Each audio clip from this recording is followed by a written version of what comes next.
$47 a month. That's what most people are generating in passive income after 5 years of doing everything right, maxing their 401k, contributing to their index funds, listening to every finance podcast. $47 a month. And the wild part? There's a person out there who started at the exact same time with $0. Not more money, just a different approach, and they're collecting $1,100 a month today. Same market, same 10 years, completely different result. Here's the part that's going to feel almost wrong. The strategy that looks slower in year 1 is the one that makes you financially free first. And by the end of this video, you'll understand exactly why and what to do about it starting this week. By the end of this video, you're going to understand the exact math behind building a dividend income stream that replaces your salary, starting from zero in 10 years. I'm going to show you the compounding curve most people never see coming, the specific funds that have paid increasing dividends through every single recession of the last century, and the one psychological trap that kills more dividend portfolios than any market crash ever will. Here's the thing most people completely miss. The goal isn't to build a big pile of money and spend it down. That model has a fatal flaw built into it, and I'll show you the math on exactly what that flaw costs you around the 5-minute mark. I call it the countdown problem, and once you see it, you can't unsee it. Here's what we're going to cover. First, I'll show you why the standard retirement playbook actually works against you and why it's designed to. Then we'll run the real math. What $500 a month, $1,000 a month, and $1,500 a month actually turns into over 10 years inside a dividend strategy. After that, I'll walk you through the specific investment vehicles, the exact ETFs and account types, and the order you should be using them. And finally, I'll give you 3 steps you can take this week to start building this thing today, even if you have nothing right now. By the time we're done, you'll have a clear picture of the finish line and exactly how to walk toward it. Here's the conventional wisdom. Save 15% of your income, throw it in a diversified index fund, and at 65 you'll have enough to retire comfortably. Withdraw 4% a year, make it last. That's the plan. That's what every financial advisor, every target date fund, every retirement calculator is built on. And it has one enormous flaw hiding in plain sight. A 2023 Federal Reserve report found that nearly 40% of Americans who follow this exact playbook, consistent savers, responsible investors, are still not on track to maintain their standard of living in retirement. Not because they didn't save enough, because the model itself is structurally flawed for anyone who doesn't have a 30-year runway and perfect market timing. Think about it like a sandcastle. You spend decades building this perfect structure. Then, the moment you retire, the tide starts coming in. Every year, you're taking money out. Every year, the castle gets smaller. If the market drops 30% in year 2 of your retirement, which has happened more than once, you're selling shares at the worst possible moment just to pay for groceries. The math calls this sequence of returns risk. Plain English, bad luck at the wrong time can destroy a plan that looked perfect on paper. Now, you might be thinking, okay, but isn't that what the 4% rule is for? To protect against that? Here's the thing. The 4% rule was designed in the 1990s based on historical data from a period of unusually strong market performance. It assumes a 30-year retirement. If you retire at 55 and live to 90, you've got a 35-year window. The math starts breaking down. It also assumes you can emotionally stomach watching your nest egg drop 40% and not touch it. Most people can't. Most people sell. And when they sell, they lock in losses they never recover from. The dividend model solves this differently. You're not building a sandcastle to tear down, you're building a machine. Let me show you the real numbers. Not hypothetical, not best case, the actual math behind what this looks like on a normal income. Scenario 1. $500 a month, starting from zero. You invest $500 a month into a dividend-focused ETF yielding 4% annually. You reinvest every single dividend automatically. Year 1, you've put in $6,000. Dividends generated, roughly $120. Portfolio value, about $6,120. Year 3, you've contributed $18,000. Portfolio value, around $20,000. Annual dividends, approximately $800. Year 5, $30,000 contributed. Portfolio value, around $36,000. Annual dividends, about $1,440. That's $120 a month in passive income. Year 10. You've invested $60,000 of your own money. Your portfolio is worth approximately $90,000. Annual dividend income, $3,600. That's $300 a month, passive every single month, whether you go to work or not. Now pause there for a second. $300 a month doesn't sound like retirement, but you're only halfway through the compounding curve. Let's see what happens if you keep going. Year 15, portfolio value approximately $185,000. Annual dividends, $7,400, over $600 a month. Year 20, portfolio value around $360,000.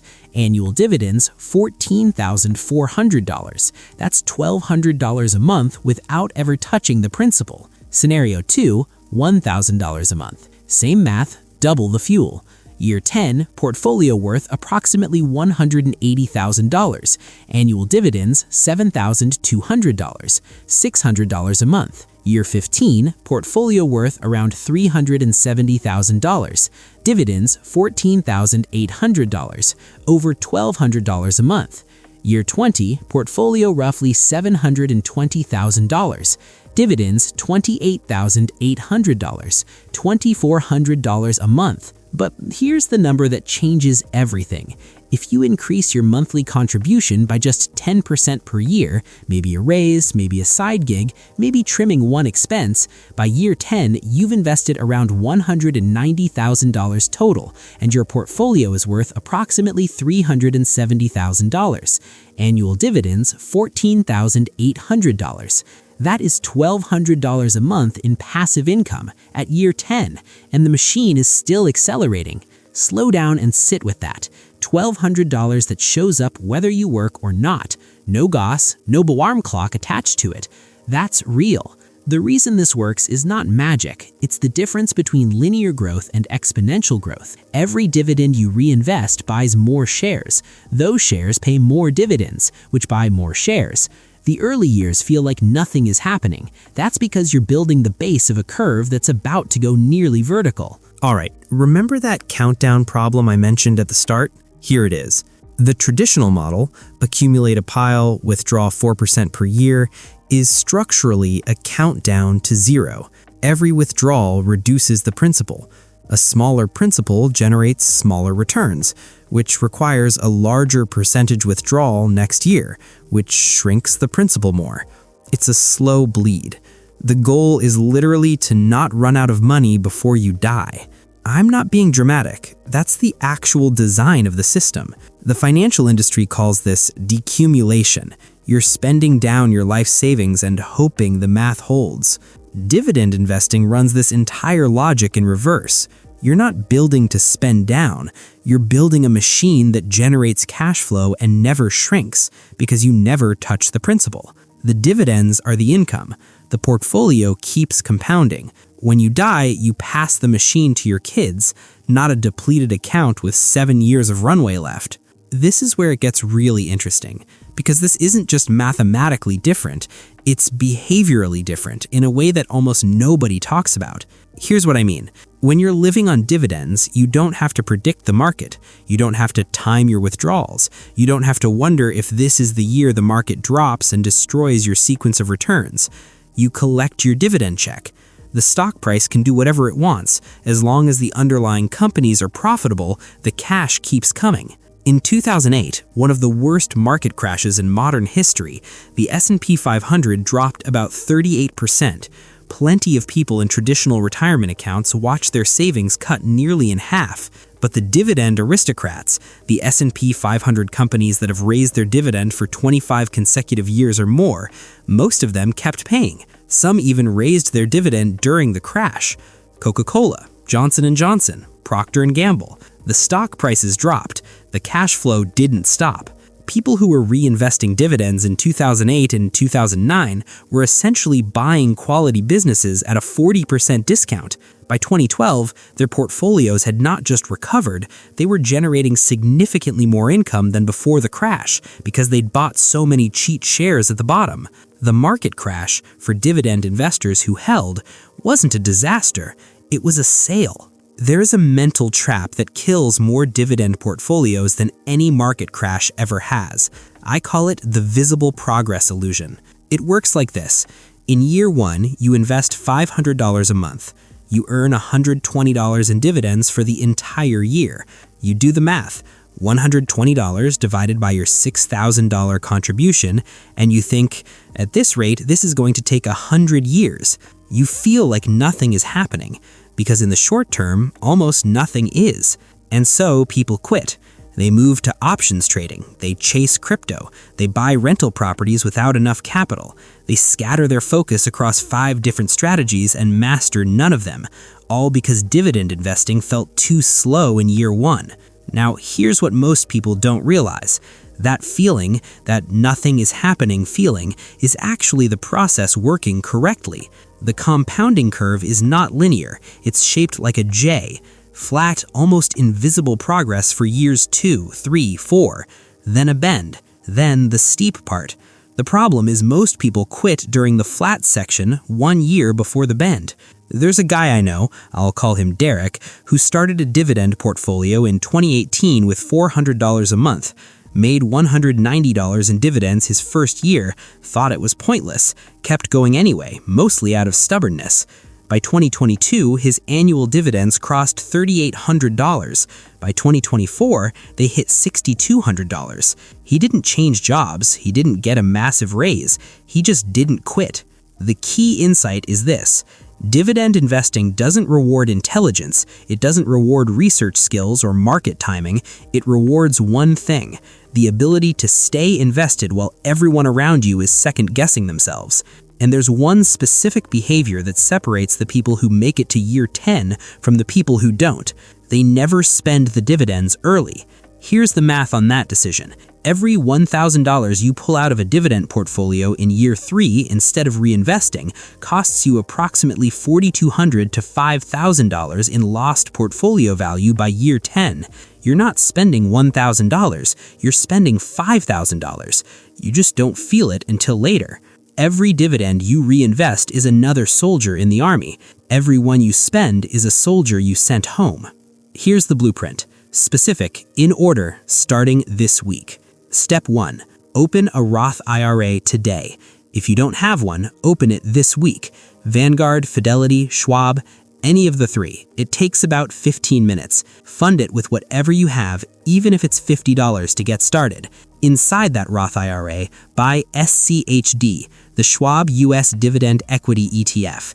It holds about 100 quality dividend stocks, yields approximately 3.5% to 4%, and the dividend has grown around 11% per year over the past 5 years. Set up automatic monthly contributions. The 2024 contribution limit is $7,000 if you're under 50. That's $583 a month. Every dollar of dividends inside a Roth IRA grows completely tax-free. You never pay taxes on it again. Step 2. If your employer offers a 401k match, capture every dollar of it before you put money anywhere else. That match is an instant 50 to 100% return on your contribution. Nothing in dividend investing beats that math. If your plan offers low-cost index funds or dividend-focused funds, use them. If not, park it in a broad market index fund. The 401k contribution limit in 2024 is $23,000. That's tax-deferred money working for you while lowering your current tax bill. Step 3. Track your dividend income separately from your portfolio value. Not your net worth, not your total portfolio balance. Your dividend income, how much cash you received last quarter. Write it down every quarter. Watch that number grow. This is the number that predicts your freedom date. Portfolio value fluctuates. Dividend income from quality companies trends in one direction over time, up. If you focus on the wrong number, the one that bounces around, you'll make emotional decisions. Focus on the income. Step 4. Increase your contribution by 10% every year. When you get a raise, invest the raise. When you cut an expense, redirect the savings. You don't need to go from $500 to $5,000 overnight. 10% increases compounded over 10 years are the difference between retiring at 52 and retiring at 47. It's not a dramatic change, it's a consistent one.